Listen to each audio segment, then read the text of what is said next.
Good afternoon, everyone. Welcome to Arts, Culture, and Things in Between. I'm your host, Rose October, and I thank you for joining me. And for those of you who repeatedly come by, you know the drill. I have to talk a little bit about what the program is about. And for those of you who are joining for the first time, you will hear what the drill is like. I usually talk a little bit about what the program really is before I delve into who the guest is and then we start a discussion. So I'll do just that today. I hope your Sunday is off to a start as you had planned it. And I'm glad that you're here with us. So about arts, culture, and things in between. This is a program that features individuals who are gatekeepers of our arts and culture. They're not only performing artists, but also teachers, advocates, and scholars who focus on the preservation of the arts and culture. When arts is mentioned, it is being referred to as different art forms, such as visual, applied, or performing arts. Examples of visual arts would be painting, sculpting, photography, film. Examples of applied arts would be like architecture, designing and or building a project. Fashion designing would be considered applied arts, the way that the fashion designer works with the different types of patterns and fabrics. Jewelry designing would be considered applied arts, the way that the jewelry designer works with the different types of materials such as wood, plastic, metal, silver, gold, and various types of stones. Furniture designing is also applied arts. And this entails working with different types of woods, the ways that the woods are laid, they're cut and designed. Performing arts is another aspect of the arts that I discuss on this program.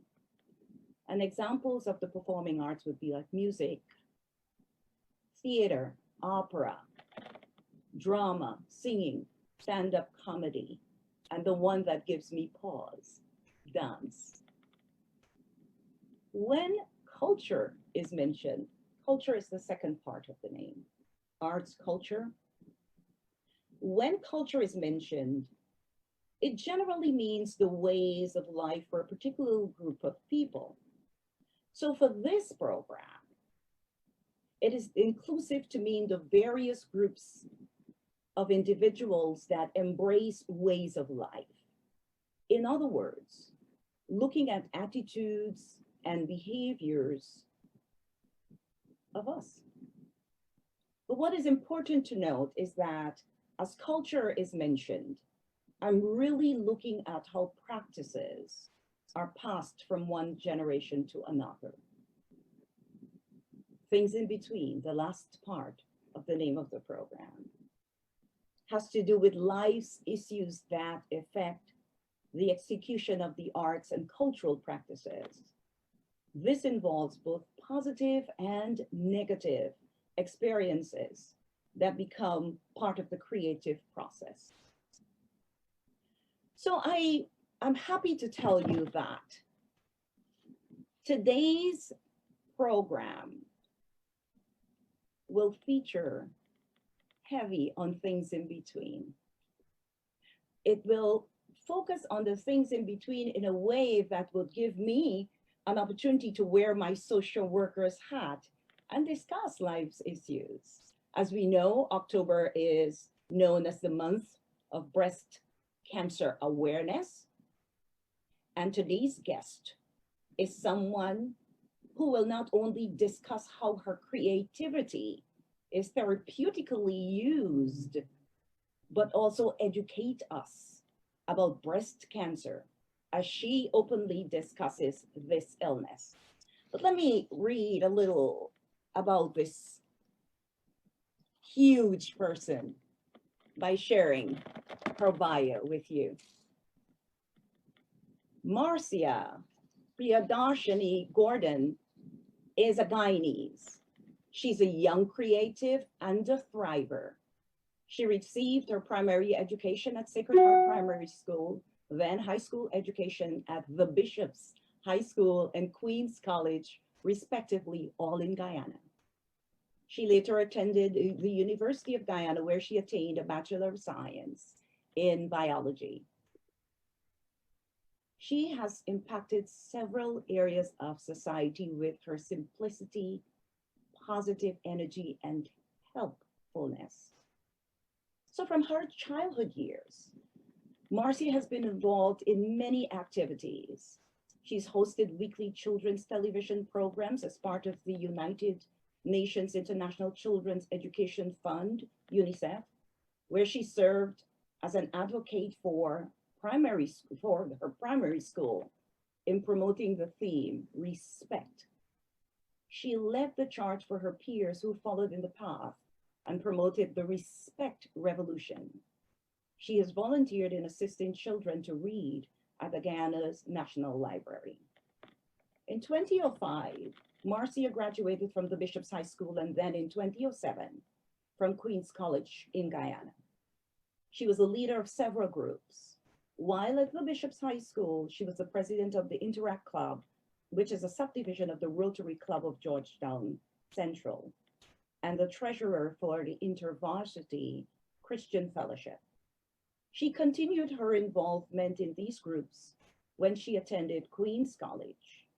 Now, at the University of Guyana, she was one of the core leaders of Campus Crusade for Christ, where she was part of the delegation that represented Guyana in Trinidad. Within her final years at the University of Guyana, she not only volunteered for the Center for the Study of Biological Diversity, but was also a laboratory lecturer assistant. Marcia's employment spanned working with the Bureau of Statistics, Guyana Elections Commission, and the Guyana Forestry Commission. Her position as a project officer at the Guyana Forestry Commission provided her the opportunity to be a part of Guyana delegation to China that received training in agroforestry. As already noted, Marcia is not a stranger to community service.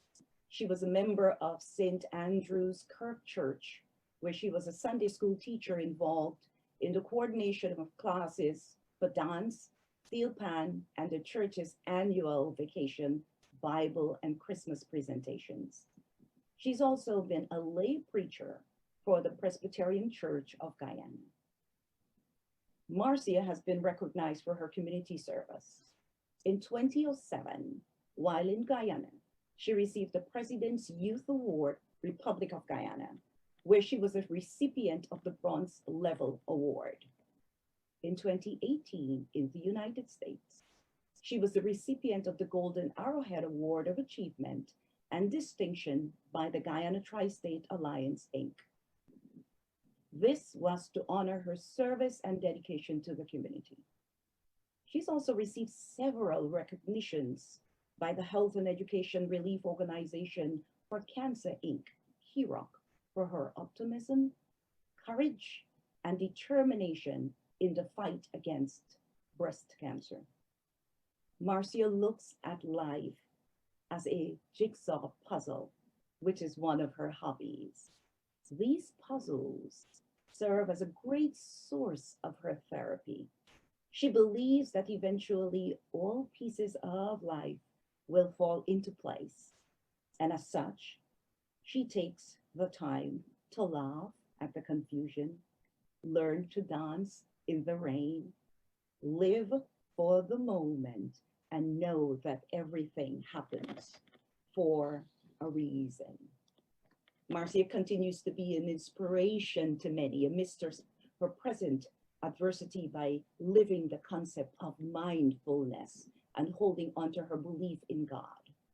She's a cancer thriver. In 2016, she was diagnosed with stage 4 breast cancer and has since been thriving.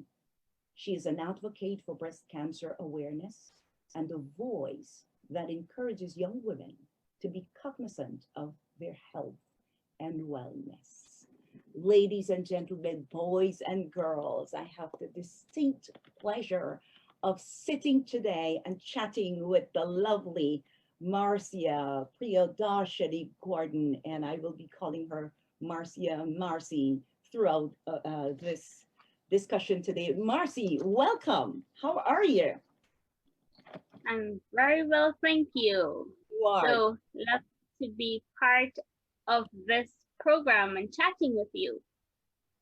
Yeah, I am happy that you're here. I'm happy that you're here. I want to bring a bigger smile to your face, and I want to look at a little collage that was put together. So let's look at that, and then we'll smile wider after we watch it.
Well, Marcia, I'm glad that I put up my dancing shoes. I'm glad that I Those were some lovely memories. Yeah, I like the very first picture. That was when I was 1. 1 year old. It was my first birthday. Wow, wow. But it's so good that you have pictures that you can look at and reminisce, because one of the things that I've been finding out with this program, based on the guest's age, right, is that I would hear something like, back then we never used to take out pictures like that. You had to get dressed and go to the studio, right? Now, child has a phone, or they can operate their parents' phone, and they know how to click, and everybody's just crazy with the phones, making videos and taking photographs. So we know that from here onward, people will not be having that problem of not being able to find childhood pictures. But Indeed. I did say some of us, you know. I always love taking photos of persons. But back then, in my childhood years, I heard that I was always scared of the camera. So to get a photo of me was a very difficult time.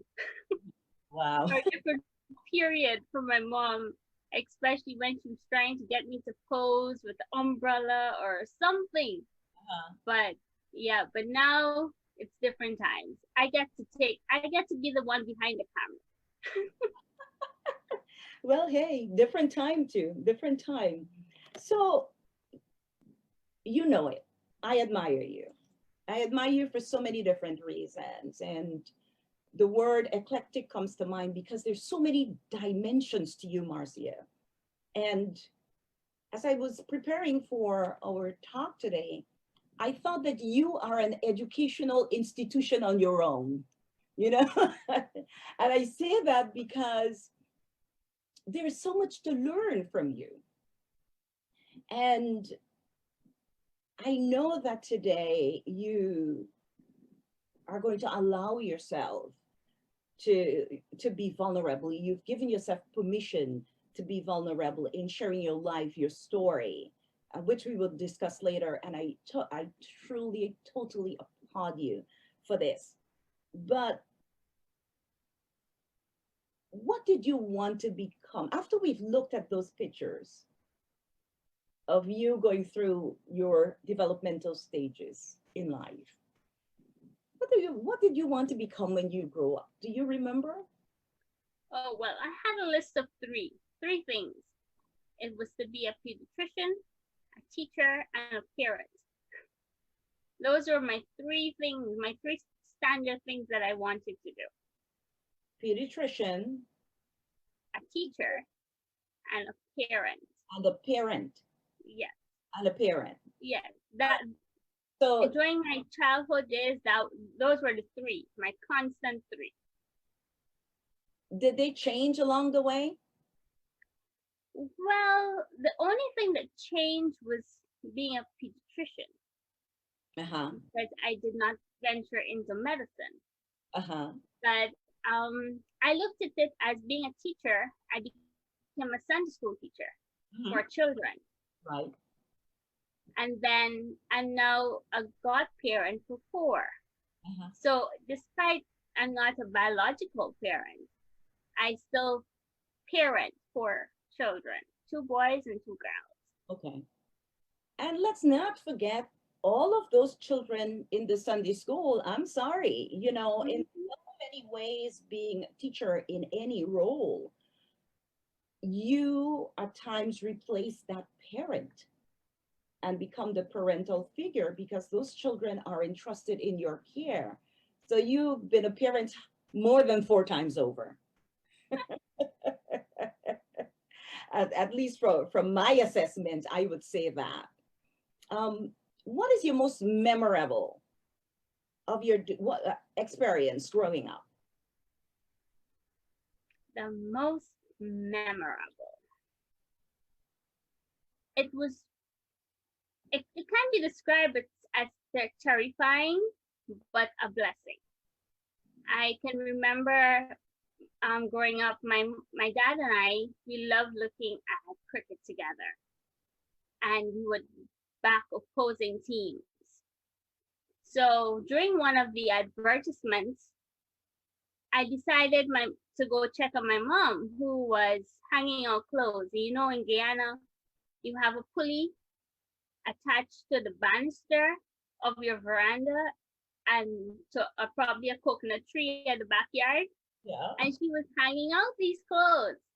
And I don't know what, it was only about 2 seconds, 5 seconds, the most, that the banister broke. And she was almost going head over heels. And she was by her waist. And I don't know, me at probably 12, 13, getting the strength to pull her back from falling head over heels. And I wasn't there. I wasn't meant to be there. I was just checking in on her to see, how she's coming with the washing and hanging out clothes. And I'm so grateful that I was guided to just get up and check on her. And that was, as I said, it was a terrifying encounter that I had to see, and then it was a blessing that I was there just in time. So that has been something that is in my memory, and I think for life. Oh my goodness. Hi. There, divine intervention, being an angel, whatever you call it, right place, right time. Is there an experience in Guyana that you don't want to remember? A childhood experience, really. That's what I'm referring to. A childhood experience. No, I think remembering every moment that I've experienced in life has taught me a lesson or has contributed to molding me into becoming stronger in faith, stronger in wisdom, and being able to help others along that process. So I can't really think of anything that I would say, I wouldn't want to remember. I like your explanation there, because one of the things that I've grown to learn about you is that you remain prayerful. You remain obedient to God, and it's such an admirable quality for a young woman to emulate and to be a role model for other young ones. And it's so uplifting to hear you describe, that you took everything with grace, and it's just admirable. It is just admirable, and I want to commend you for that. This program today, we will delve into a lot about how your faith has kept you lifted, have kept so many lifted, and what you just said really lays the foundation for us to understand who Marcia is and how she is making a difference in our lives, period, including all of you joining us today. Let's take another sneak peek at who Marcia is, and then I'll come back and we'll talk with Marcia some more. How about that, Marcia? Sure. Okay.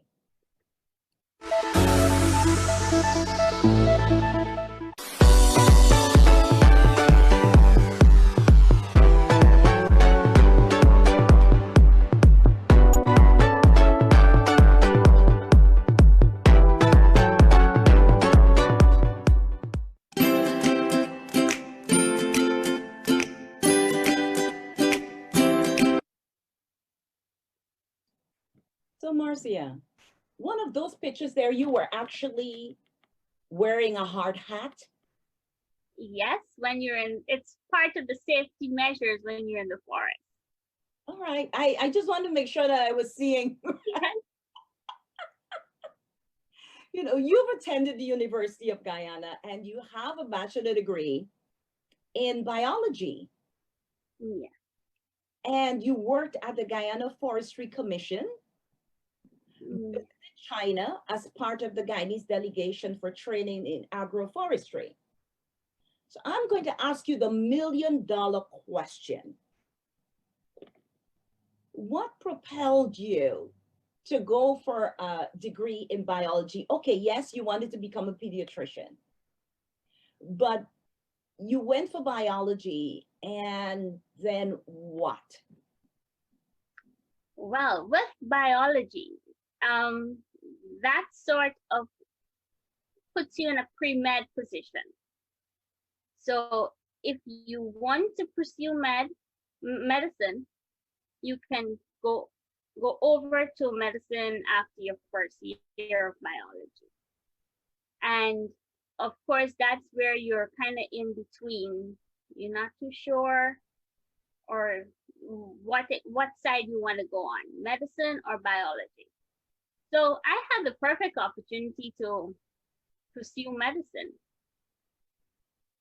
But I thought to myself, there's so many things I can do with biology. If I really do not like the field, after my degree, I can pursue medicine. But then whilst going through the courses and the semesters, I realized, there's so many aspects of biology that we do not know about. You can be an animal physiologist. You can become an entomologist dealing with insects. You can look at marine biology. You can look at natural resources and the environment. Or you can even be a nutritionist, looking at what we eat and how it pertains to our body. So I could have gone anyway at the end of that degree in biology. So I decided to go for it, and I was happy I did, because during my years at the university, my dad transitioned. So I'm happy I did not go along that route, because I needed to find a job. I needed to finish my degree and provide for my mom and myself. And so I was able to, even before graduating, secure a job at the Ghana Forestry Commission, which was extremely huge blessing for us. It was what? So it was extremely a great blessing for us. Okay. So going into biology, you can go in so many areas. Okay. It's not only for medicine. Mm-hmm. It doesn't only set a stone for medicine, a stepping stone for medicine. No, what did some of the courses do for you when you worked with the Forestry Commission? Well, we dealt with, I was placed in the natural resources environment, division rather. And we're able to deal with conservation, ways of conserving, sustainable use of the forest so that it not only caters for the needs of this generation, but for generations to come. And then also we dealt with the flora and fauna. Ghana is so rich in flora and fauna, some discovered, some undiscovered. And it was such a blessing, such an amazing knowledge to use the knowledge that I learned whilst pursuing that degree in biology to venturing out into the forest, experiencing the butterflies, the eagles, I do not like snakes, but then to see the snake right before me in the forest, that was some of the amazing things, just being part of nature. Because I spent actually 1 month in the forest, in which we rarely had signal. So communication to Georgetown was a bit challenging, but it was so refreshing just to go into the natural part of Guyana. No noise pollution, the pollution is so low in those areas, and the peace of the night on the starlit sky, it is amazing. You sound like a romantic, the starlit sky and the peace of the environment. But let me ask you, were you guys pitching a tent when you were out there? For some parts, yes. During the years at university, we had our tents, and that was very, very within the forested areas. Of course, you kind of, as I said, I'm scared of snakes, so that was my major concern. But other than that, whilst during my time at the Ghana Forestry Commission, we stayed in cabins. Okay. So that was, a bit more safer. Let me ask you, you went to China and you did training in agroforestry. Talk to us about what is agroforestry. Well, agroforestry is about replanting, based on China. It's replanting of the trees that have been either destroyed, or actually what they do in China, they physically plant the trees. In Guyana, comparing Guyana, the trees and the forest naturally regenerate.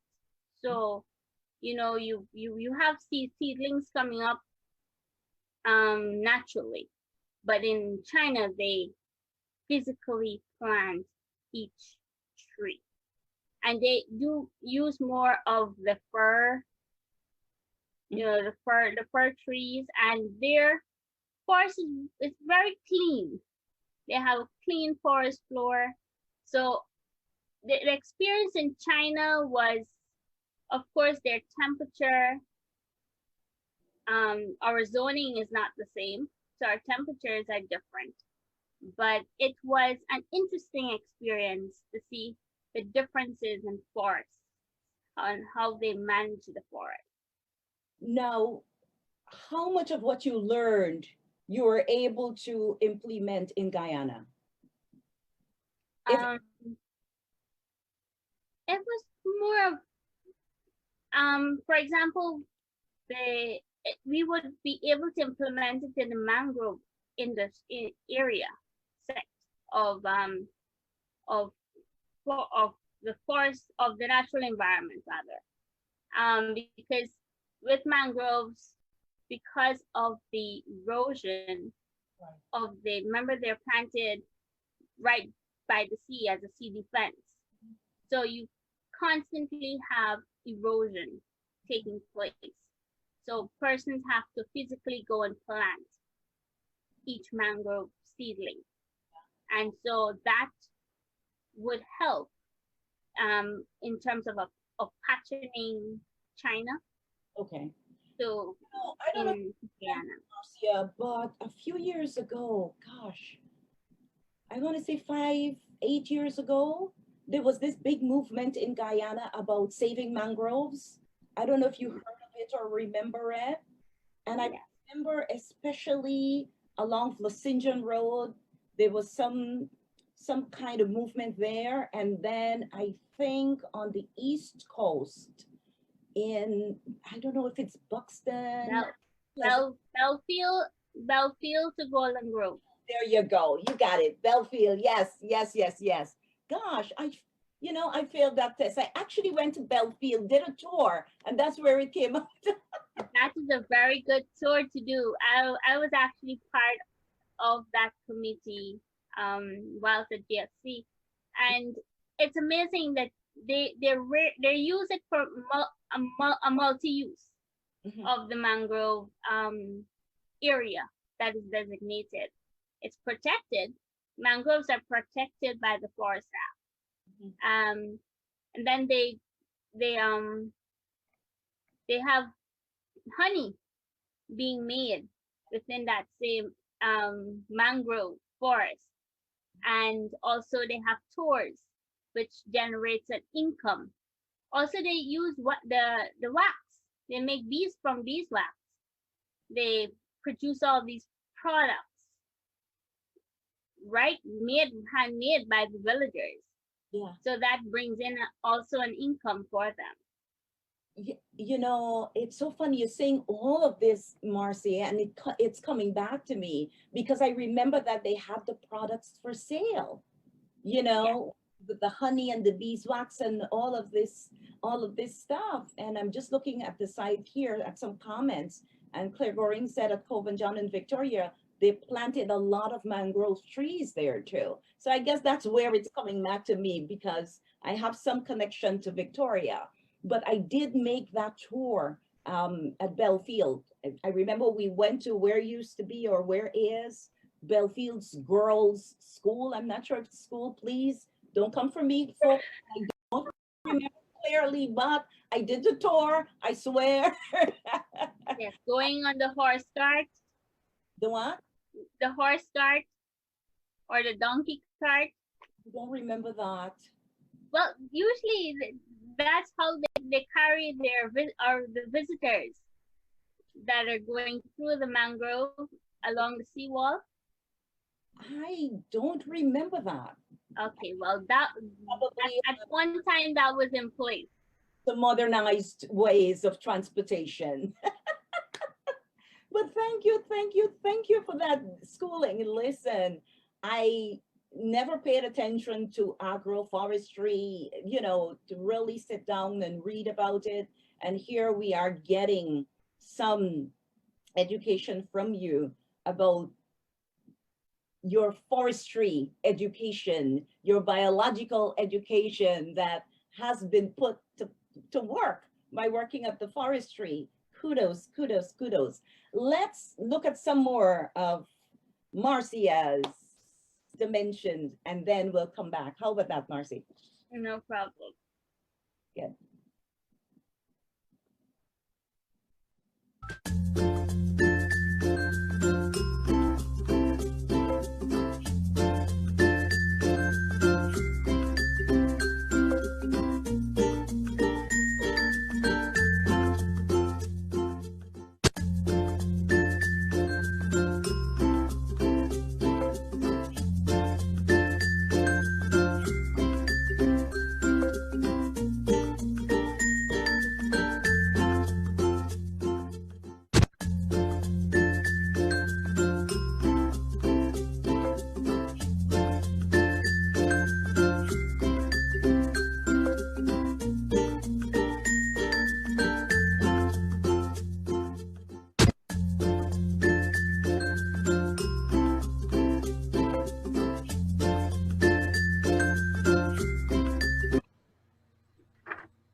Now, this is another side of you, Marcia. I cannot keep up.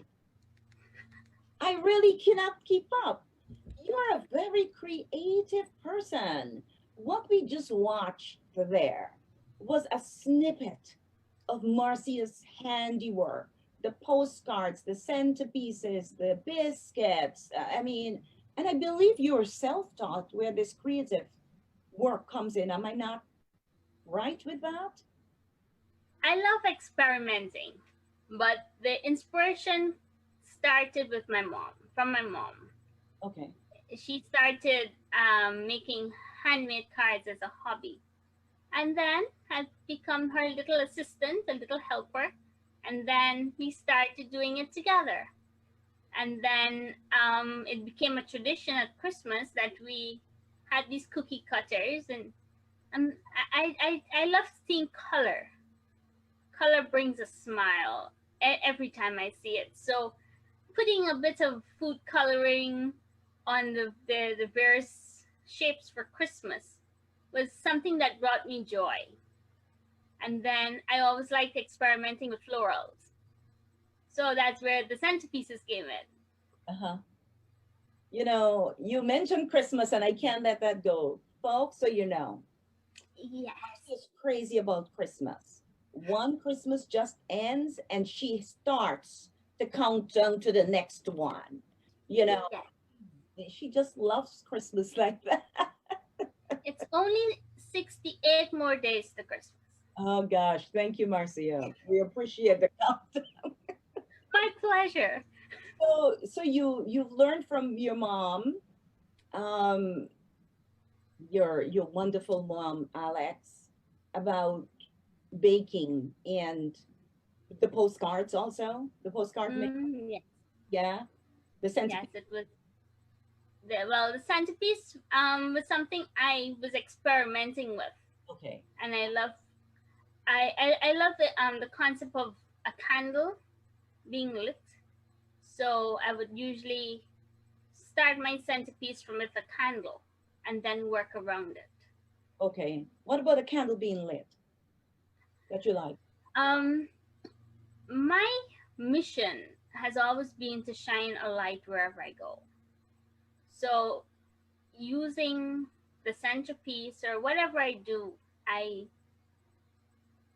use the candle as a symbolic meaning to mean that we shine our lights in wherever environment we're placed. It could be a good environment, it could be one that we dread going to, but it's our mission. It's my mission to shine a light wherever I go and to pass on that light. That is very touching, Marcia, because especially now with what we're going through, and I'm also hearing that the glass is half full, and I'm tearing up. And don't ask me why. I guess what you just said really touched me. But with what's going on now, especially, so many are in some low, dark places of their life. And the concept of shining a light, lighting a candle, I can really feel and see how it can be uplifting So thank you for raising awareness where lighting that candle, shining that light is concerned. And we take things for granted because as I'm talking to you, I think about, I like candles too. I have a lot of candles at home and I like to light candles, but I am not thinking of the significance of lighting the candle the way you just put it. I gotta tell you now, when I light my candles, I'll be thinking about Marcia now. And really putting meaning to lighting that candle. And please, gals, guys, boys and girls out there, I hope you heard that message. It's a very poignant one. We really can be a light for each other. I mean, that's my takeaway from what you just said, Marcia. And thank you. Thank you for illuminating that message to us. Um, Now you talk about baking those biscuits. Yes. You bake biscuits a lot, and then what do you do with them? Oh, I parcel them off and I give it to church members, family members, friends, anybody that's within my circle. I happily give.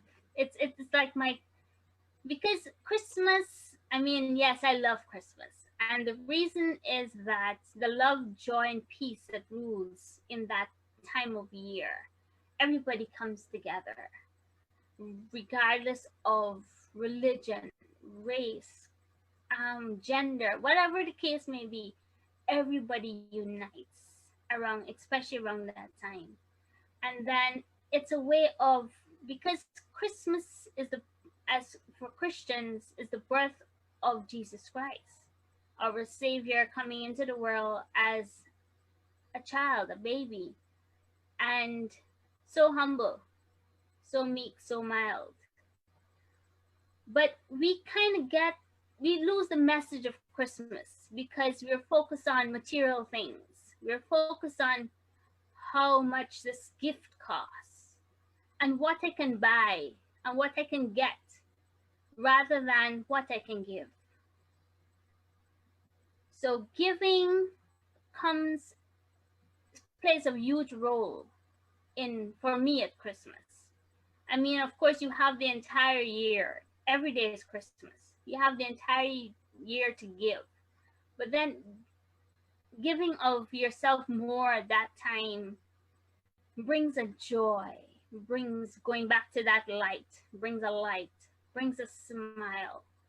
And if we can continue with that attitude throughout the year, this world will be such a better place. Where did you learn all this stuff, Marcia?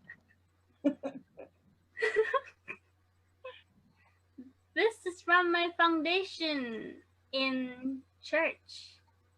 The seeds were planted from growing up, and now the plant is growing and the fruits are on the tree. So it's about just picking, harvesting, and sharing. Love it, love it.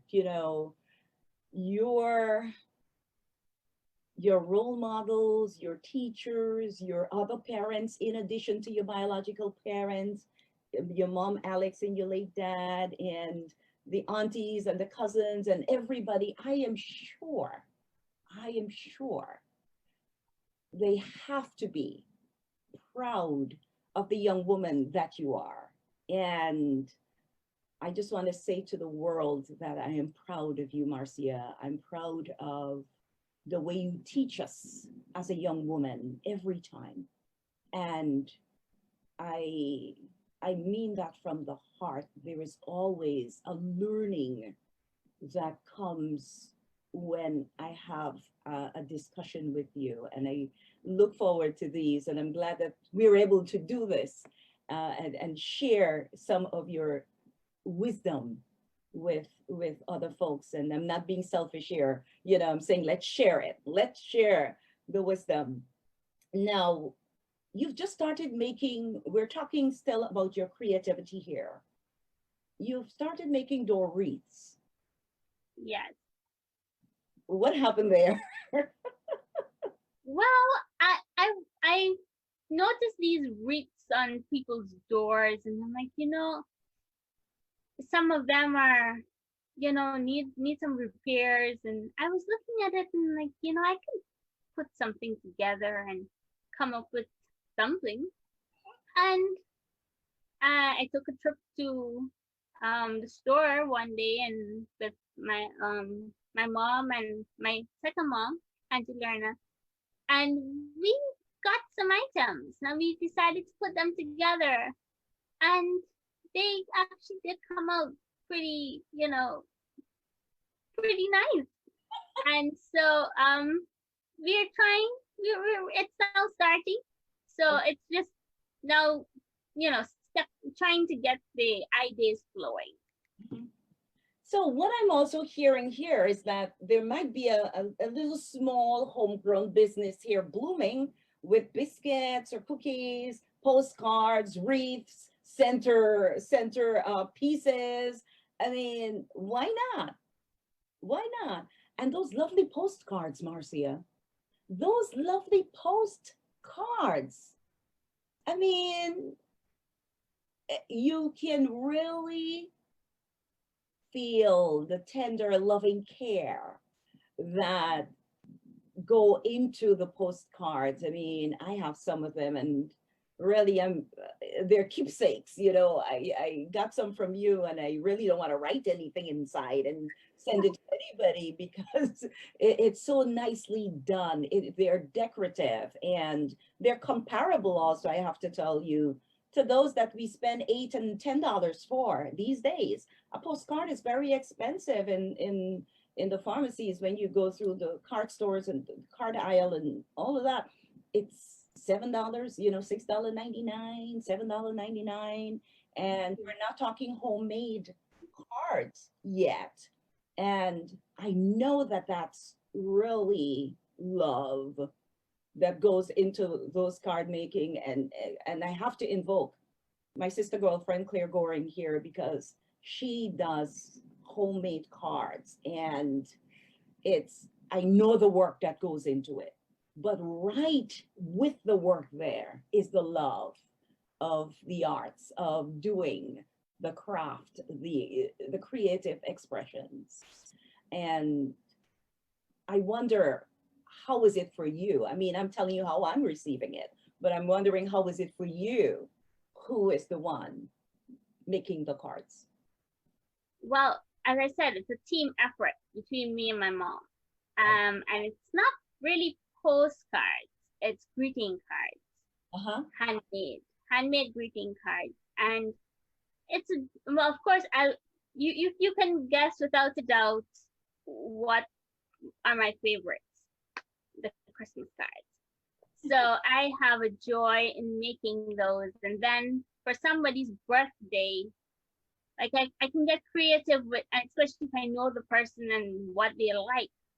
Like say if you like purple and pink, or you like orange and pink, there's something that personalizes that card. And as you said, that's a card made with love. So, I'm sorry. It is therapeutic. You mean making the card is therapeutic? Making the card is therapeutic because you put your creativity and you put all your energy, your negative energy, whatever you're feeling, that somebody upset you or some situation upset you, and you put it into the card, and you realize, there's a beautiful meaning. There's a beauty that comes among in the storm of life. Yeah, comes beauty. I'll come back to the whole creativity there because I just remembered something. However, I want you to clarify for us. You said it's not a postcard. They're not postcards. They're greeting cards. Tell us the difference between postcards and greeting cards. So greeting cards would be stopping by to say hello, happy birthday, happy anniversary, happy, I hope you're feeling better or get well soon. Christmas cards, sending lots of love and joy throughout the season. So it's more of a to put a smile in your face that somebody thought of me. And if you're visiting Barbados, Canada, China, and you want to just drop this message of hello, this is where I am, or this is what I just saw, or this is where I've been. Rather, a greeting card is actually made from your heart. Okay, with a message. With a message. Got it. Got it. Thank you for that. So I want to go back to the creativity piece. You just amaze me. What can I say? You have done work with the Sunday school. You've been a part of the InterVarsity Club. You've been part of the Rotary Club.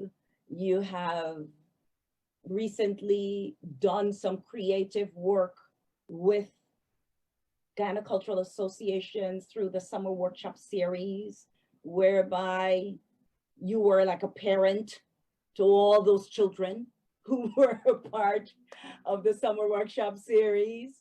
And I got to witness you in a different space with creativity, the whole cultural piece infused with your creative side, your artistic side really came to the fore. And because we're talking about creativity, I have to ask you, how was that experience for you? Working with the children? Yeah, and being a part of the summer workshop series, the virtual summer workshop series. Oh, that was surely a difference. Because of course I'm accustomed to doing everything, and I think we all are accustomed to doing something that's, in person. You're teaching somebody to color, or you're teaching somebody to paint or create a drawing, or whatever the case may be, or sing, music. Everything was done in person. But then this is now adapting to a new normal, as I would usually love to, an expression I would usually love to use, adapting to a new normal. But it was somehow different, but still I was able to connect with the kids, children, and express, and they were able to express what they learned and what they appreciated and what they liked best. So you still had that connection. How was it for me, I was enjoying it because it was new. It was a new form of a workshop and a new way of communicating with kids, because you're not seeing them, but then if they come with their hair all messed up, they're having not such a good day. But if they come and then the next day they come with their hair all well done, you were like, oh, today is a better day. What was the learning curve in doing? What was a learning curve for you in workshops? For me, the learning curve was that we can adapt, or we can adapt to any situation once we have the right people involved. Well, I'm glad that you were one of the right people, so to speak. I'm glad that it was a pleasure being part of that workshop, and I did learn a lot, because listening to Old Man Pappy and the stories of the Oleg and the different Masakura Man, the silk cotton tree, that was a highlight. And then listening to Teacher Edgar with the music. Yes, I did go through doing some amount of music along the way, but listening to him teach it virtually was an experience. Then we had to Mildred with trying to get the notes and the songs from the watch in the glass. Well, I always wanted to learn to do that, but I'm still yet to try it. But that was a new thing for me. Not sure if I answered your question properly. Yes, you did. Yes, you did. I just wanted to talk about the different sides of your creative being there. But let's take a look at some more of you, Marcy, and then we'll come back and talk some more. Okay. Okay, Dr. Rose.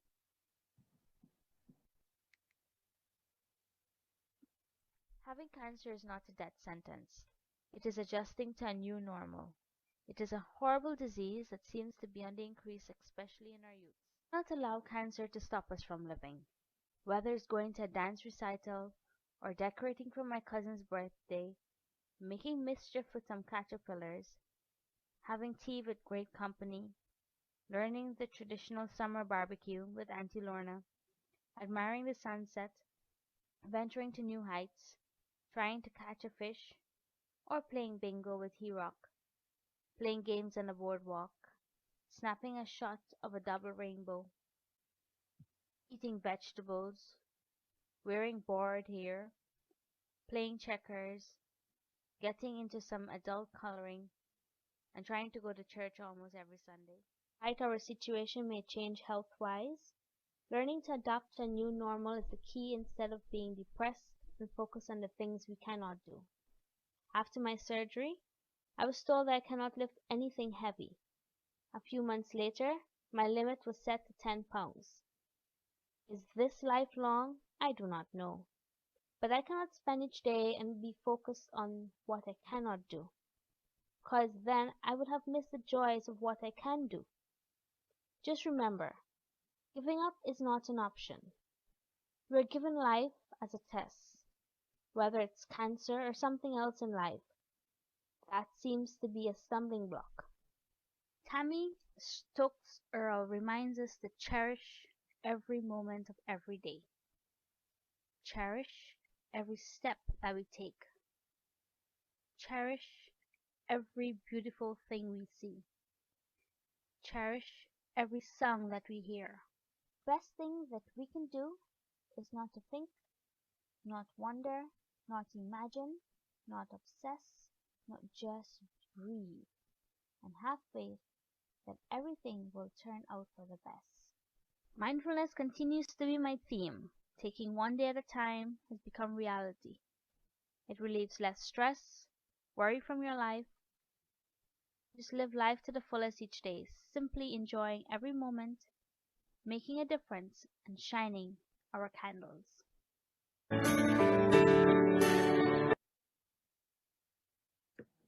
So I saw the candle, Marcia. Yes. I saw the candle. I mentioned earlier, oh, first of, before I forget, for those of you who might have joined us late, I'm sitting today with Marcia Priyadarshini Gordon, fondly called Marcia by most of us, or Marcy. And I mentioned earlier, Marcy, that you are an educational institution on your own and in your own right. I know that you know what I mean when I say that, and I'm sure that after we go through this discussion, our viewers will get a better understanding of what I mean. October is Breast Cancer Awareness Month. And my hope is really that today's program will be an educational one for those who are joining us, who've joined us live, and those who will join, who will look at the recording after we're done, because not everybody can join us live. And some people do go and look at the recording later on. Marcy, in 2016, you were diagnosed, you were initially diagnosed with breast cancer. I know you have been chronicling and sharing your journey, and I'm truly grateful that you will be openly discussing your journey with me today. And I I pull from your strength. And I'm thinking it should come from the other way around, but I pull from your strength, and I have to ask you, before you got your diagnosis, how did you know that something was wrong with your body? Well, I got in the habit of doing self breast examinations. Like for example, if you're in the shower or if you're on your lying on your bed, you tend to put you put your hand at the back of your head, and then you using these three fingers, Mm-hmm. and then you just go into in small circular motions Okay. around, What do you and feel? you're feeling for any lump or any abnormality. So Okay. you're feeling around, and you're going around in circles. You can start from the region of your nipple, Uh-huh. and then you go round and round and in circle, and then you have to also check under your arm, because these are where your lymph nodes are, Okay. and Hey. they usually get infected or affected with the cancer cells. Uh-huh. And so you do, and then you do it for the next side, Mhm. and you kind of make that a habit. You can do it like once a month. As women, you should do it once a month, at least once a month. And it was one of those days that I was doing a one of those examinations, and I felt something abnormal in my left breast, What's the and something though? Do you remember? it felt different, and I was feeling like a small lump. Okay. But I know that young women, they get this thing called fibroadenomas, and it's benign. So I wasn't really worried, but then something was telling me, go get it checked. But I went, and they did an ultrasound. They said it's nothing to worry about, and it was indeed fibroadenomas. So I repeatedly asked, should I do a mammogram? They said that was unnecessary. Should I do a biopsy? That was not necessary. I'm like, okay, good. Of course, that was all I wanted to hear. All I wanted to do was to run out to that place and continue with life as normal. And so,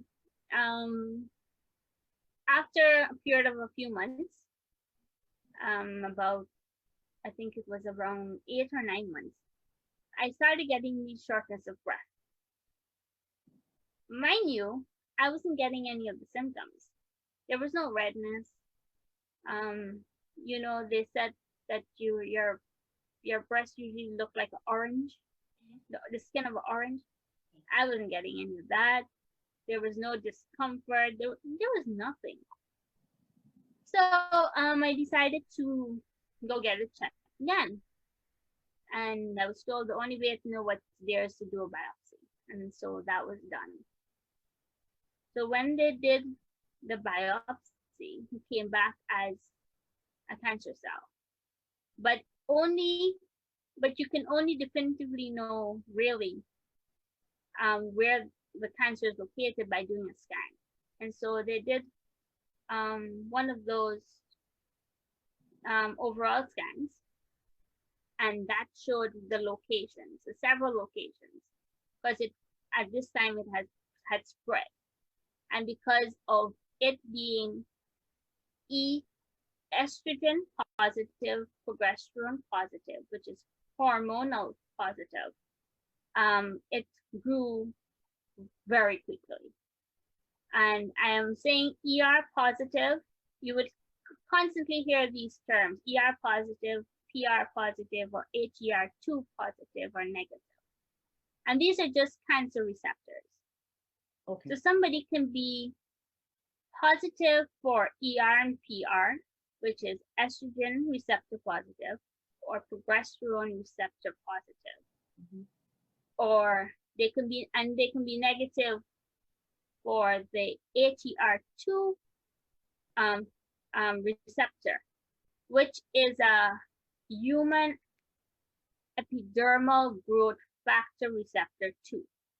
Okay. It's pretty much making your cells making too many proteins, and so then you have this promotes the growth of cancer cells. Okay.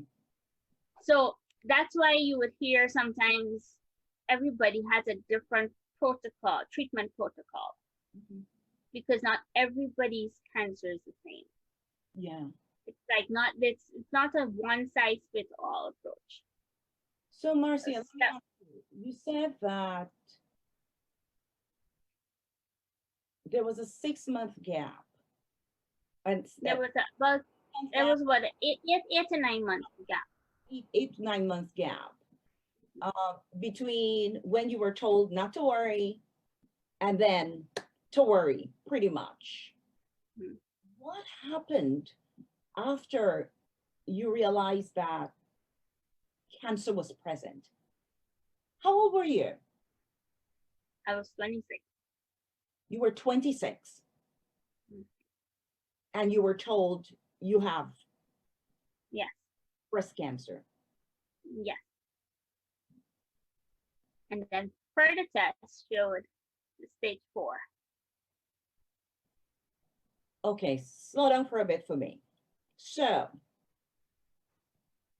you eventually sought professional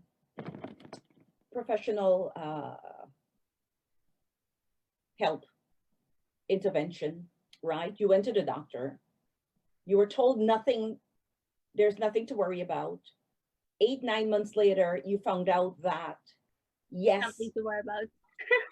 Yes. And on top of all of that, it's stage 4.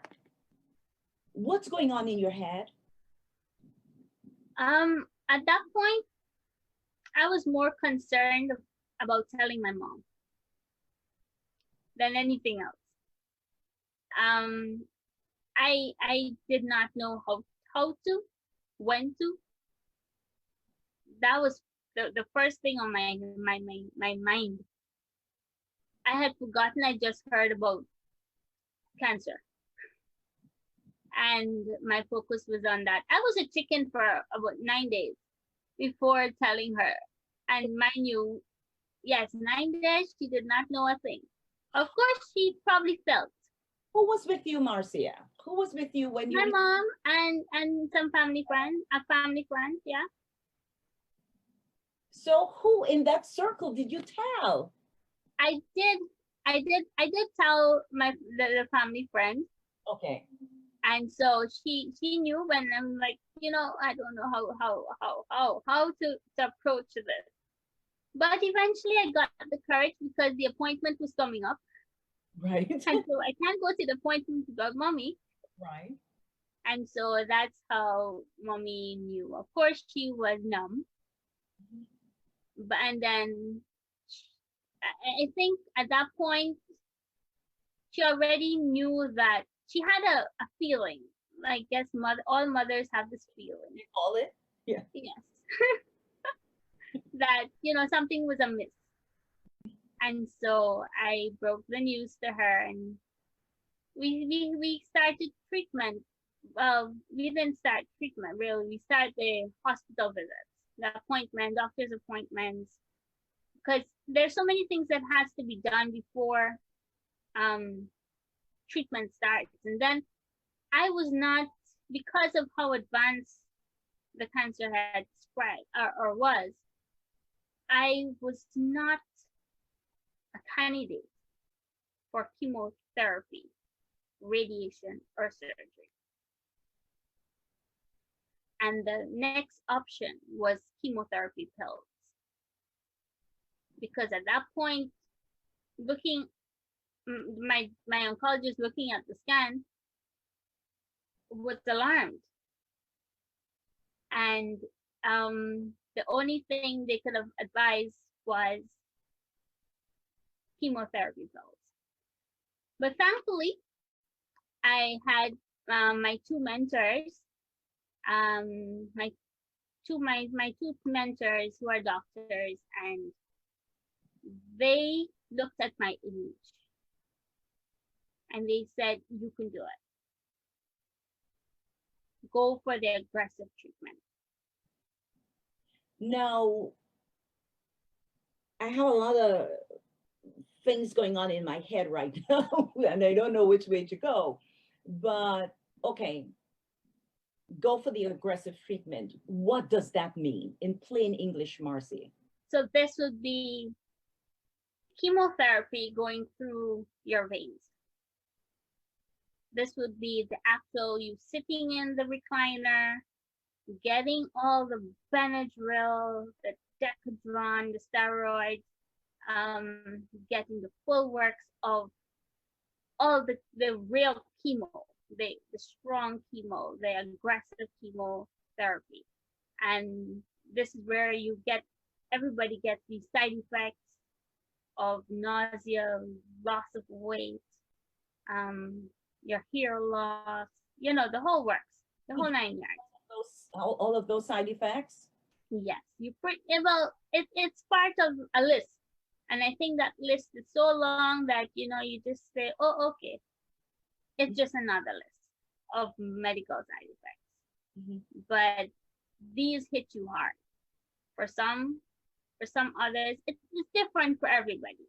Mm-hmm. And it has a lot to do with your support team, because it takes a village, and it has a lot to do with your diet. Mm-hmm. So doing the aggressive chemotherapy, they had prescribed 16 cycles. And a cycle is one session. So therefore, it will be 16 sessions of chemotherapy. And how often did you have to go for a cycle? So sometimes, well, for the first 4, it was every 2 weeks. But then you have to go for 5 days after, because you have to get this special Neupogen shot.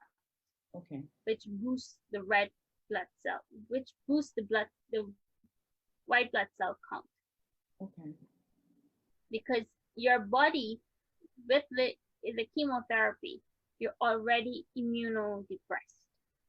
You're susceptible to anything that passes by, in terms of cold, the flu, and you have to be extra cautious. So they would usually give you that Neupogen shot, and for 5 days after. And then the remaining 12 was every week, one every week. So aside from going back every 5 days after the cycle, is it the treatment regimen one that your body needs like the 2 weeks to really recalibrate and be ready for Yes. What is the body going through though during those 2 weeks? Well, or what the chemotherapy is your body going through during those 2 weeks? Well, for me, I had of course, feeling weak, and because your body, chemotherapy is pretty much like toxins going into your body. And I recall talking to one person who actually did chemotherapy, and the name of his chemotherapy drug was arsenic. So it's like, hearing that, you already, why would a chemotherapy drug be called that? You're already going through so much, but it's all part of the package. But your body goes through so many changes. Everybody reacts differently. And for me, I lost my hair. I lost 10 pounds rapidly. I did not want to eat. I was not nauseated. I was feeling tired easily. But of course, I didn't plan on sitting down in a chair all day. For the first 3 or 4 days, yes, I was down, but then I was up again. So I tried my best to find ways of making this journey a little easier by keeping my brain occupied. And then I always had somebody who called, "Hey, how you doing? How's the weather?" No, not asking me about house treatment. Right. And have to go back through that routine of saying, "Oh, I had chemo today and I'm not feeling so good." So you had somebody who livened up your day to ask how, what's the latest movie you watched, or what's in the news, or, something that was not related, cancer related. And that's what I actually needed, a distraction. Let me ask you this. Sometimes when we hear that something is wrong with our health, we go on WebMD, whatever is the diagnosis.com, we just Google it, right? And if we get the courage, we might talk to a few people, and our West Indian people, our Caribbean people always have a story to tell you when they had the same sickness, right? Or they knew somebody who had the sickness, and this is what they did. But I'm wondering if when you got your diagnosis, if you were listening out to hear about anybody who had a similar diagnosis and whether you talked with them. Well, yes. Actually, during that same time, a few months before, one of my a friend who I met through a mutual friend, was diagnosed, and she was about 2 years older than I am. So that would have been, she was 27, 26, somewhere thereabout, and she had just gone through chemotherapy. And so I was able to speak with her because she was the first person. And the thing is, when I spoke with her initially, I told her, Tia, I have this friend who was given a cancer scare. Everything was in third person. And I would like your advice. Where did you get treated? And what did they do? And how did it feel? Everything was in third person. And then a few months later, she said, "Oh, I knew it was you." And she said, "I was asking those same questions." Wow. God rest her soul, we lost her 2 years ago. Wow. 2 years ago. Wow. Last year. I'm also thinking, you mentioned about asking the question in third person. This is something also that, and I'm kind of putting on my scholastic hat in some ways here. This is something that individuals from the Caribbean folks do also. We hide our illness, and sometimes hiding it can come in the third person, because we are not ready to face it. We're not ready to deal with it. So we have to find our own journey that makes it bearable for us to get to that place to say, hey, this is me. I was diagnosed and I'm okay with it now. I can talk about it. I can talk about it through the tears.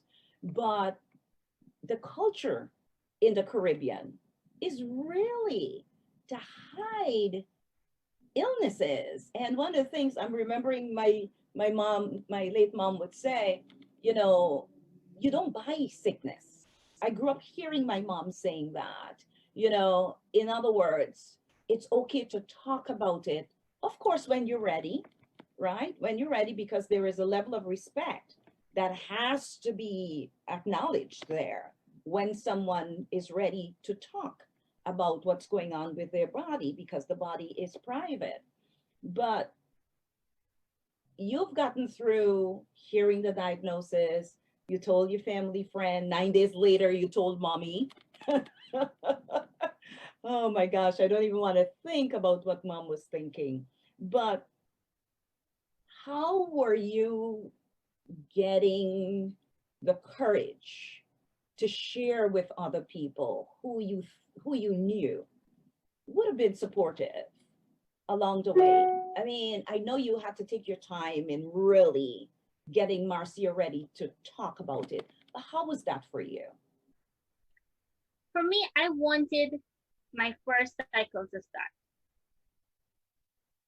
and then the information would have come out.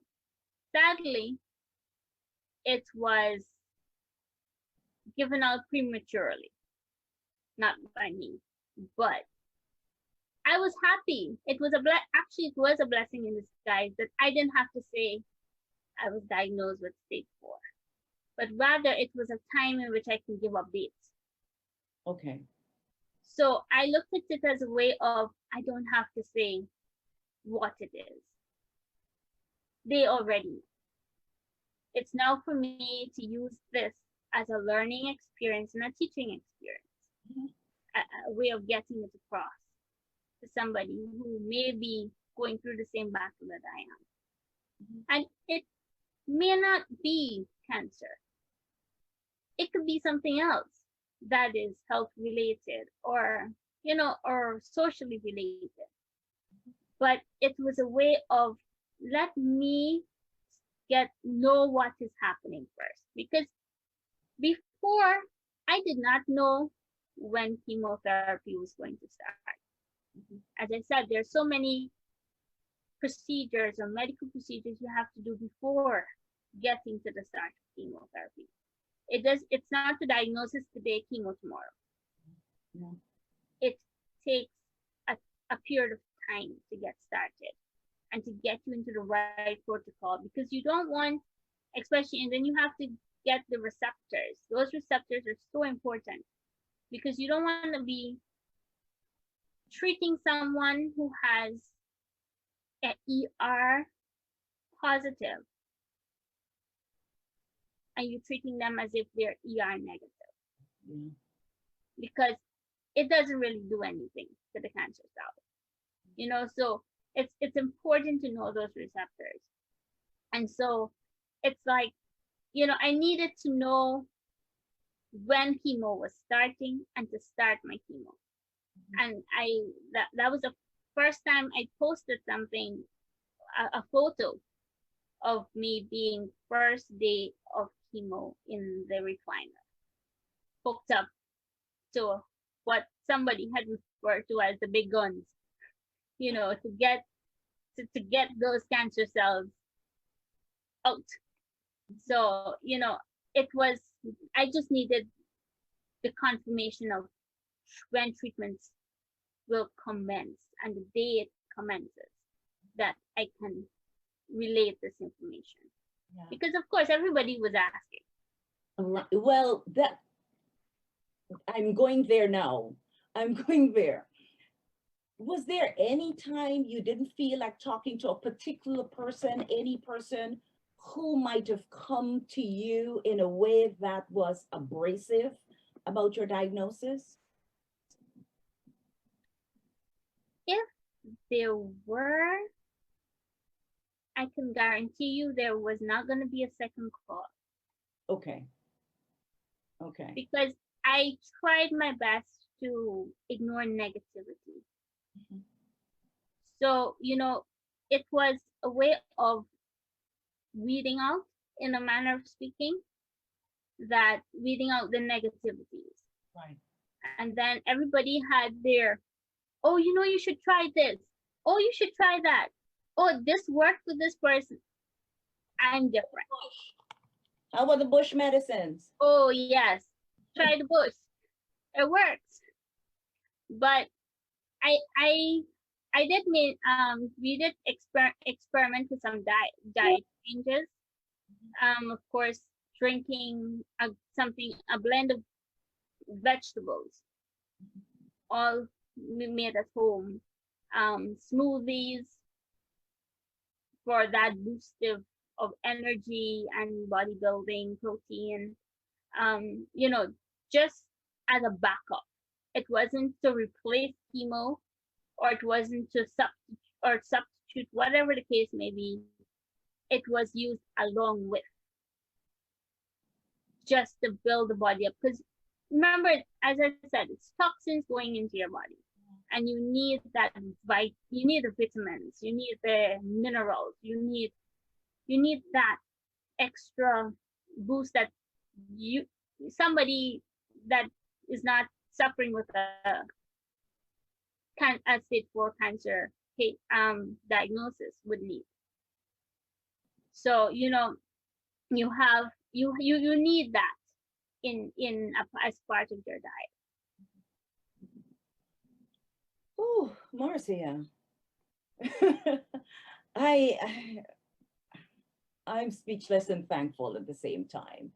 I'm speechless and thankful for the information sharing, your journey sharing, your taking a chance at being vulnerable and teaching us about your journey and about what some women are scared to talk about. And I just would continue to applaud you along the way for your bravery and your sincerity and your honesty and in just giving and not even looking for a thanks as you're sharing this. Why not let's take another look at a different side of Marcia again. And then we'll come back and continue talking. Okay, thanks.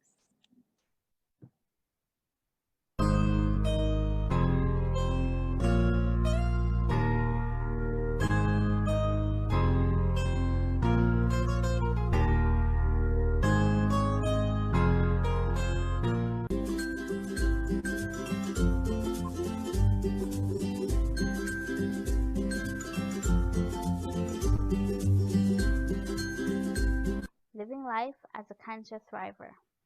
16 cycles of chemotherapy ended in July 2016. So after 6 months of back and forth consultations with the surgeon and radiation oncologist and scans, the radiation oncologist agreed to 25 sessions of radiation. And that was my birthday gift. Each session lasted for 10 minutes and entailed being in a stationary position. Due to the location and layout of the treatment plan of the radiation beams, any movement could have caused damage to the heart and lungs. The technicians were very friendly and ensured that I was comfortable. Because of them, I was motivated to go daily. Radiation entailed lying on a narrow bed, topless like a dead body, as the technicians shift my butt, head, legs, and hands according to the radiation beams, and then leave you in the room surrounded by hazard warning signs stating danger and a loud noise. What's great about waiting rooms is that there's always people there having similar experiences. I met some loving patients throughout this journey so far. Sharing your experiences is very edifying and can help you to realize that you are never alone and that there's always someone in need of an encouraging word or that can add a smile to your day. My radiation times clashed with a lady much older than me, and every morning we would try to reach before each other.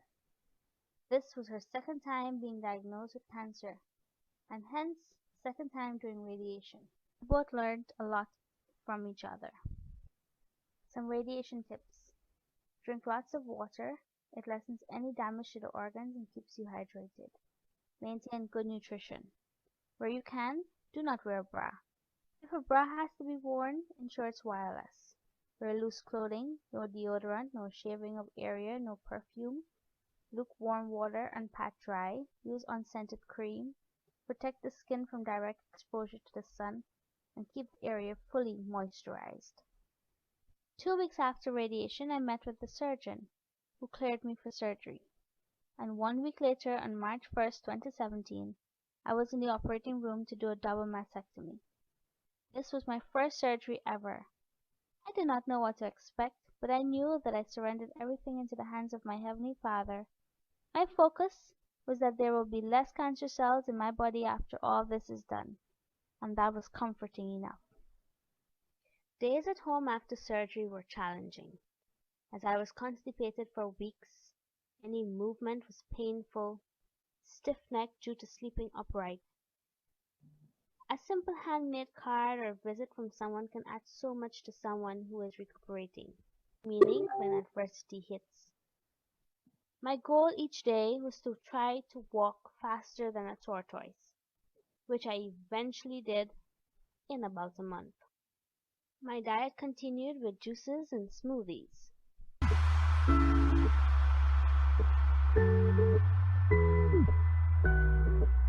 The second diagnosis of 4 brain tumors, cancer cells in the liver and lung, sent shockwaves in November 2017.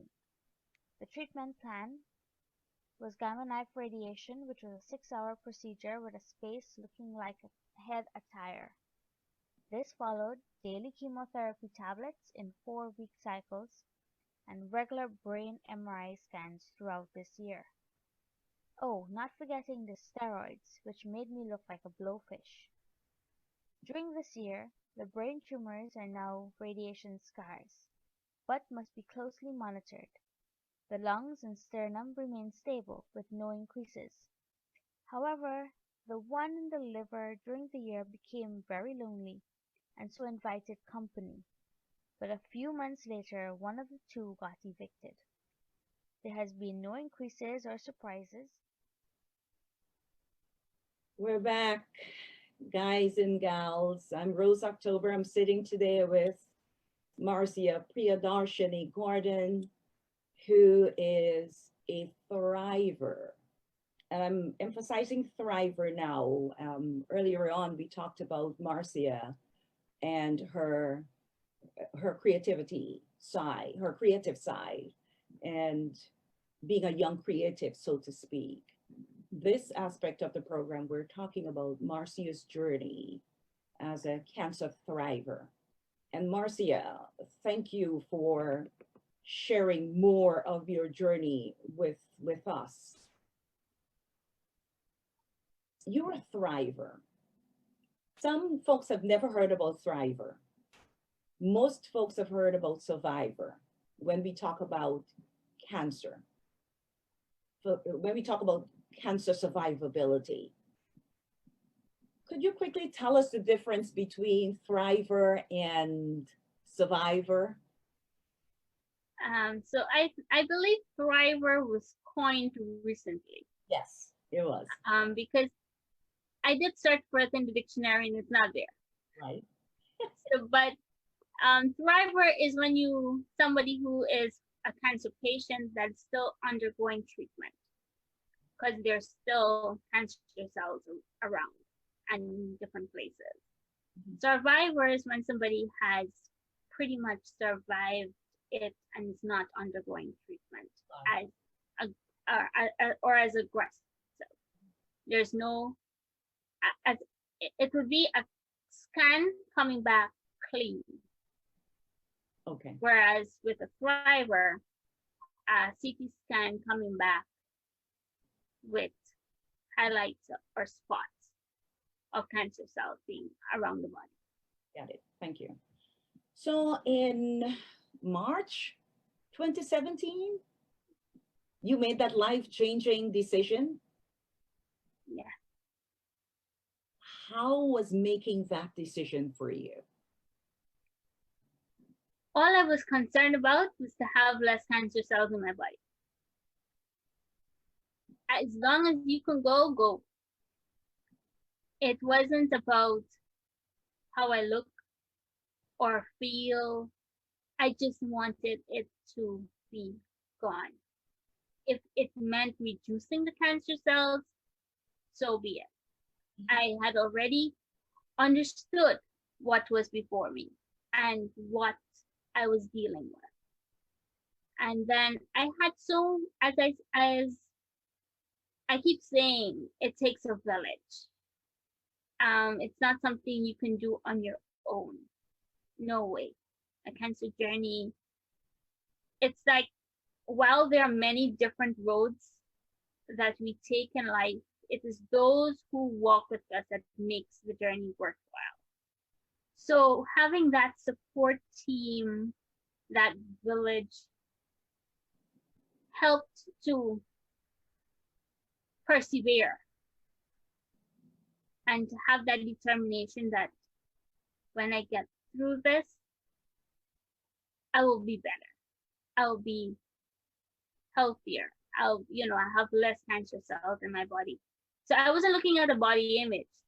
Everybody holds on to their prized possessions of, women being, want to keep their breasts, they want to shape differently.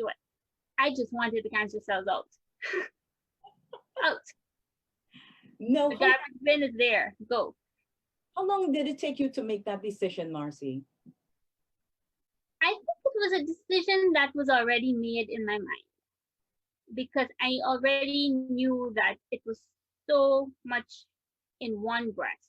And I know of instances from person's experiences that it returned in the other.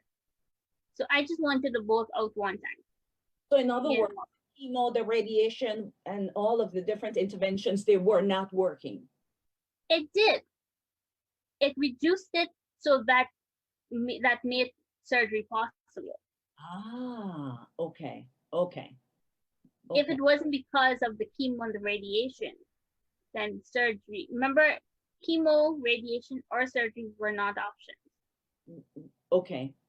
So doing the chemo followed by the radiation allowed for, it's like you level 1 was chemotherapy, and then when you pass level 1, you come down and you reach level 2, and then level 3 was surgery.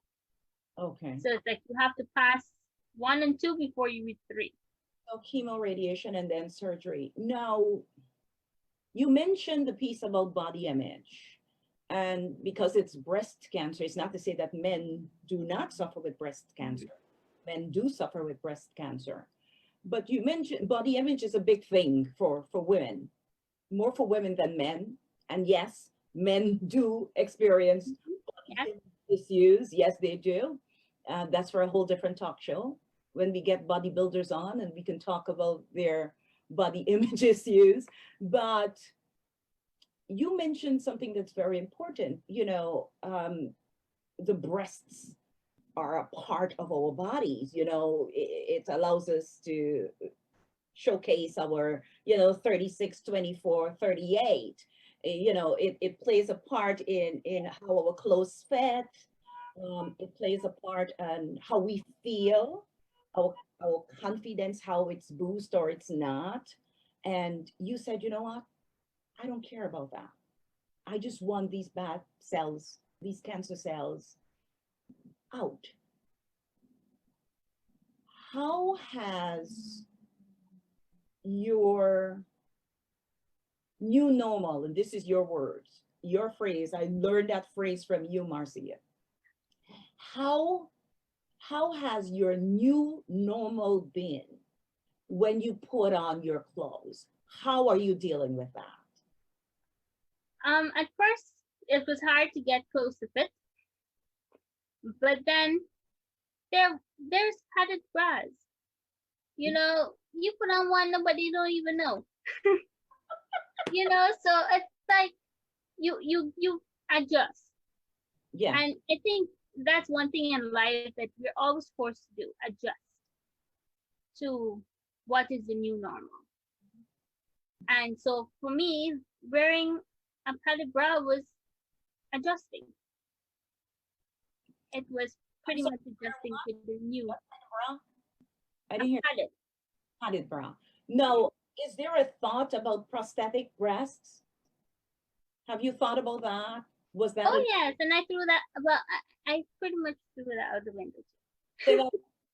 I pretty much threw that out to the window too. I love it. Marcia, I just have to admire your strength. And the bottom line is when you love someone, when we love you, we love all of you. And it doesn't matter whether, and this is not in any way to sound derogatory, so please don't take it that way, but I'm just putting it in context. You having a double mastectomy does not take away from who Marcia is.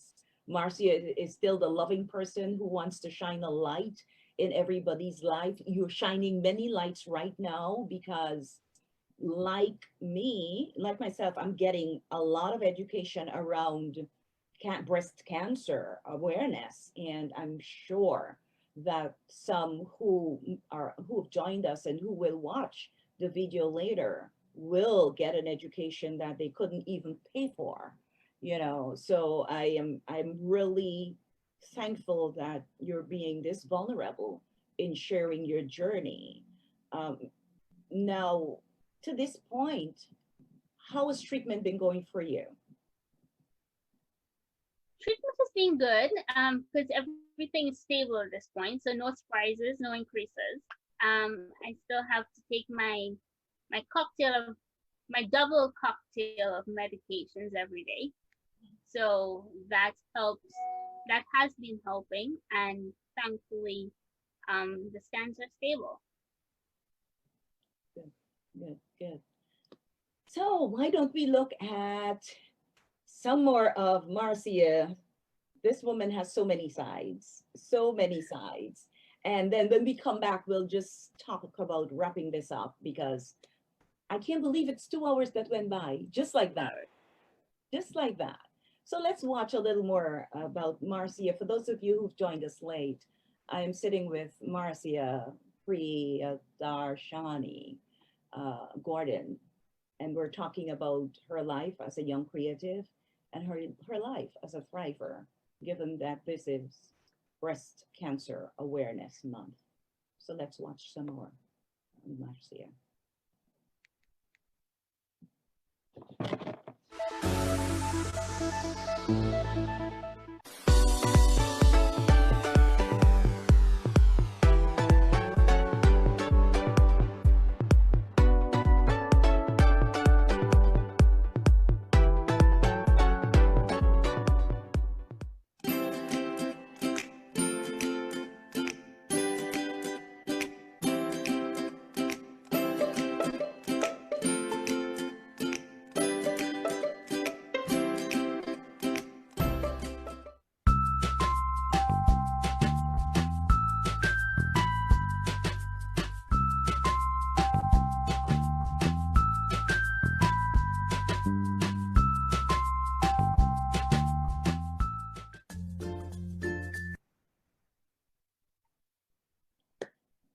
So, Marcia, those were puzzles, jigsaw puzzles.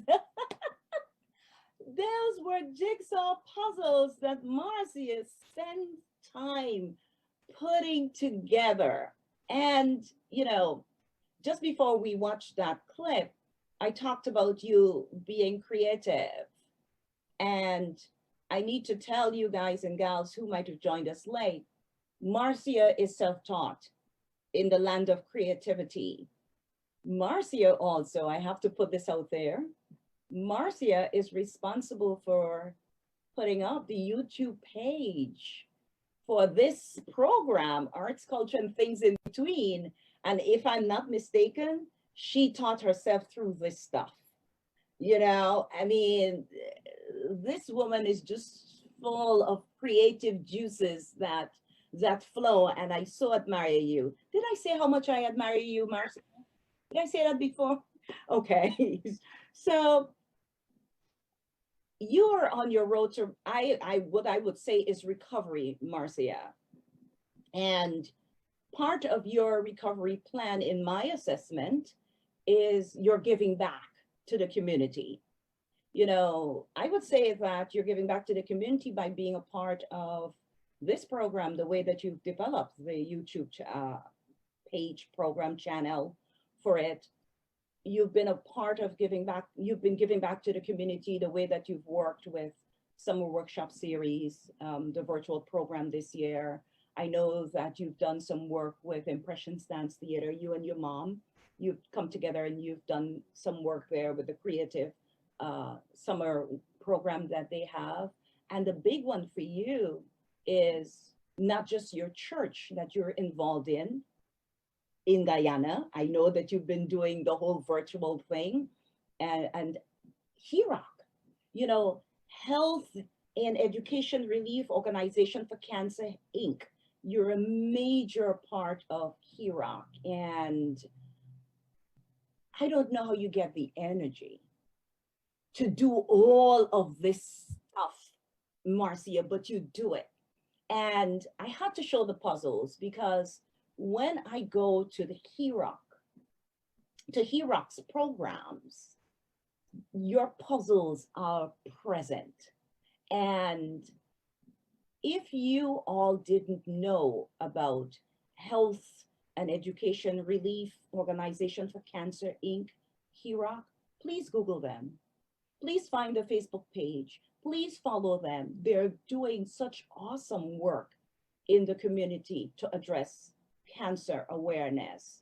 The president of this organization is Lerna Welchman Leblit, and she has a very hardworking team behind her. I wish I had gotten all the names to acknowledge the folks. So folks, if you're watching, please know I'm saying thank you for all the work that you continue to do in helping individuals who are dealing with a cancer diagnosis. And Marcia, your puzzle, your jigsaw puzzle putting together is a way that you give back to HEROC, because those puzzles actually go on sale. Yeah. And helps to bring in some funds for HEROC, which is a non-for-profit organization located in New York. As far as I know, there is a sister organization in Guyana, Something Hope. Please help me out here. Giving Hope, the Giving Hope Foundation. Hope Foundation, yes, in Guyana is their sister foundation. And I read on Facebook that there was a give back in Guyana with HEROC and the Giving Hope Foundation. So congratulations to HEROC and the Giving Hope Foundation for the work that you continue to do in raising awareness, giving back to individuals who are afflicted by cancer. So you are an avid volunteer of HEROC and an advocate of health and wellness for young women. How so? Talk to us. What's the importance of this for you, being an advocate? Well, given the fact of what a cancer journey is all about, it's no easy task. It's no easy journey. But then it's like having a pizza. And a pizza has 8 slices. Cancer is 1 or 2 slices. If you're picturing this pizza as your entire life, cancer is not this entire pie. There's so many other things about us other than cancer. It's not about seeing me and say, oh, she's a cancer patient or she has cancer. That image of what we have or what we're going through, the battle we're going through, is not us. I am still me.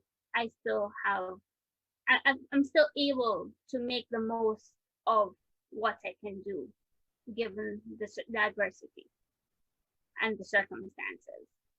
So it's an opportunity for me to share this information. As I said, sharing is caring. Share this information with others to know that it's not a death sentence. You can still do all that you would like to do, but on a lower level. Because I was always on the go before this diagnosis. So adjusting was a bit challenging, but then I found ways of overcoming that.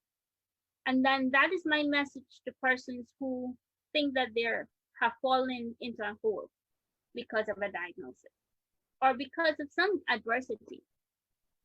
No, you look at it as the glass half full. And then you also can turn that same thing around and look at it as when you want to give up, look at how far you've come. And then that will be the motivation for how far you can go. So that is an opportunity for me to express that message that giving up is not an option. Some might say easier said than done, Marcia. And what do you say to them? With determination and with God, all things are possible. My God has been my strength throughout this entire battle. And just like the jigsaw pieces, all the pieces fall where they will, according to his plan. Amen. We do not know what tomorrow holds, but I know who holds tomorrow. And my faith and belief is in him, with my angels that he has surrounded me with. And for that, I'm forever grateful. You are touching my heart in so many ways, Marcia. I'm really working on keeping my emotions under. I'm really trying to keep my emotions under control because the strength you exude is remarkable. And for those of you who are watching, and for those of you who will watch this recording later on, I really hope you're able to sponge some of this strength and optimism that Marcia is sharing with us. My message received is that the glass is half full, Marcia. You know, that's one of the messages that I'm receiving from sitting and having this discussion with you today. And before we wrap this up, I want to ask you, what have you learned about Marcia as you travel this journey?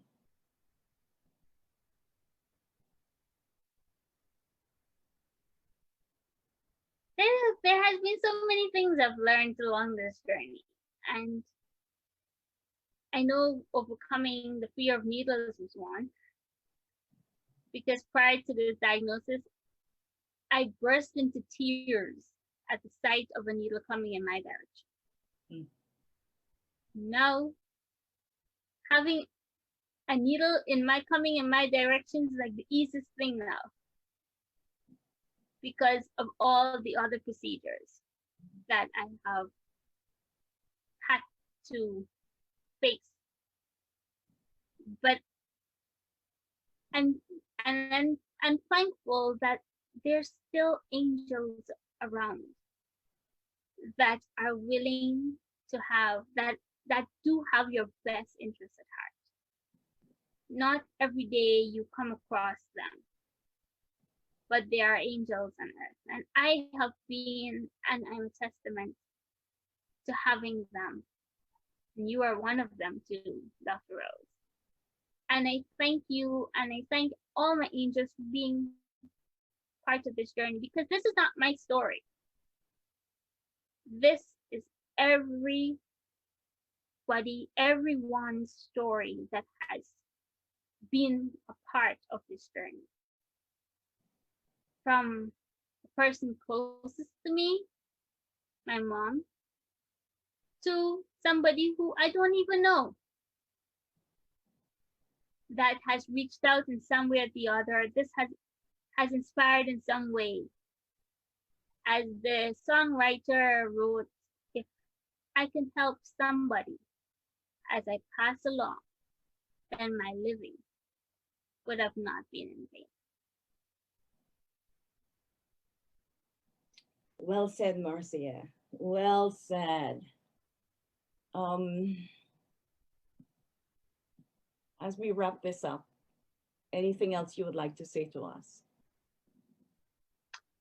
No pity parties. I don't host pity parties. I don't want any pity party, and I will not promote a pity party. So for me, pity parties are not allowed. We're all doing this with joy, knowing that we can face tomorrow because God is by our side. And with every diagnosis, every adversity, recovery don't come when you feel good. Recovery comes the moment you receive the news. But that's when recovery starts. I like that. I like that. Marcia, what a fulfilling afternoon this was for me. It truly was.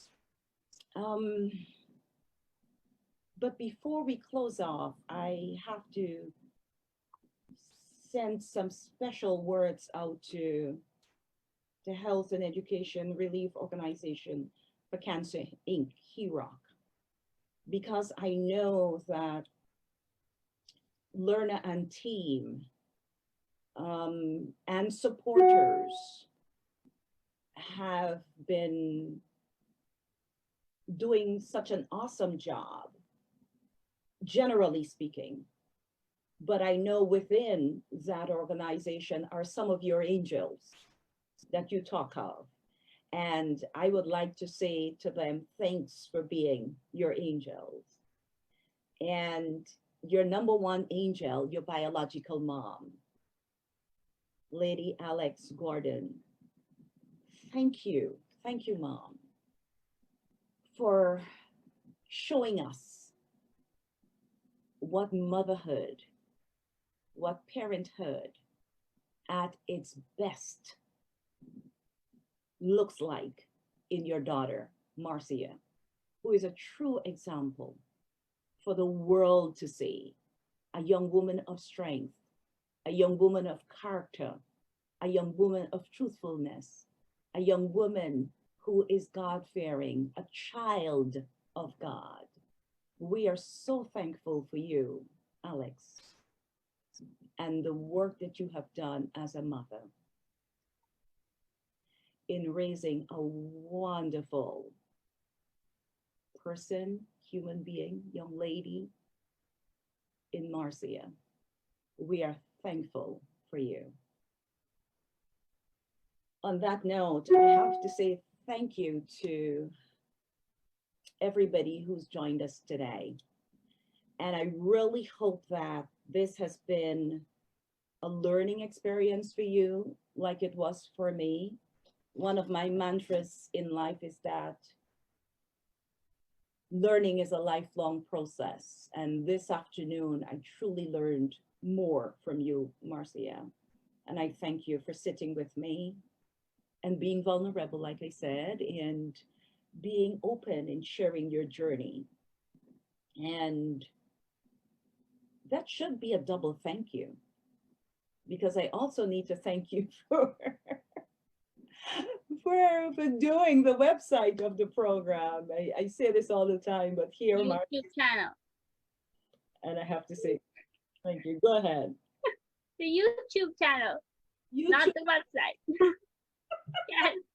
Okay, the YouTube channel of Arts, Culture, and Things in Between, and I'm supposed to say like and subscribe. Like and subscribe. Yes. I'm supposed to say that. I do a really bad job of that. And to you, the viewers there, thank you for joining us today. Truly, truly appreciate you. And there are some people in my corner, my angels, you know, Claire and Goring, MS. She's gotten her Medal of Service from the government of Guyana. Awesome work, her unselfish work in our community and lifting up the arts and keeping our culture relevant and alive. Claire does the flyer every week, tirelessly, without a fuss or nothing. Claire Goring, thank you. Thank you, my sister. I love you. Yasu Narain, who is responsible for building the website. I know I've been talking about this website being built. Trust me, it's not a fake. It's built. I just have not found the time to really do the final edits, but it's there. You're going to love it once it's launched. And my colleague at work, Raul Manzana, who is an artist, he hand painted the logo. It's beautiful. I have to thank those folks. And the man behind all of this, Raul the Silva. Listen, Raul, I wish I could get you in front of the camera one of these afternoons. He hides, guys and gals. He just hides because he doesn't want me to big him up and all of that. But listen, the most unselfish brother out there who knows his craft with this whole virtual space and the technical stuff and the engineering stuff, it is Raul de Silva. I thank you, Raul. Thank you from the bottom of my heart. So these are the movers and shakers that are helping the program to grow. And I thank you, viewership, who's out there. Thank you. Thank you for joining us. So I want to say a special blurb. So those of you who were unable to join us, I'm including you, yes, and you will watch this recording after the live shuts down. Thank you. So I'm remembering you because folks tell me, oh, I go and I watch, and I know because I get the remarks. So thank you all for joining us. See you next Sunday, 3 to 5. Hope you can make it. Tell a friend. And, you know, we do this on Sunday. Did I say Friday? Next Sunday, right? 3 to 5. And we look forward to you joining us. We'll learn more. We'll give back more. I'm your host, Rose October, on Arts, Culture, and Things in Between. And I wish you safety, good health, and a productive week ahead. As I say, thanks again to Marcia and bye-bye. And thanks to you, and see you next time. Take care, everyone. Have a pleasant week.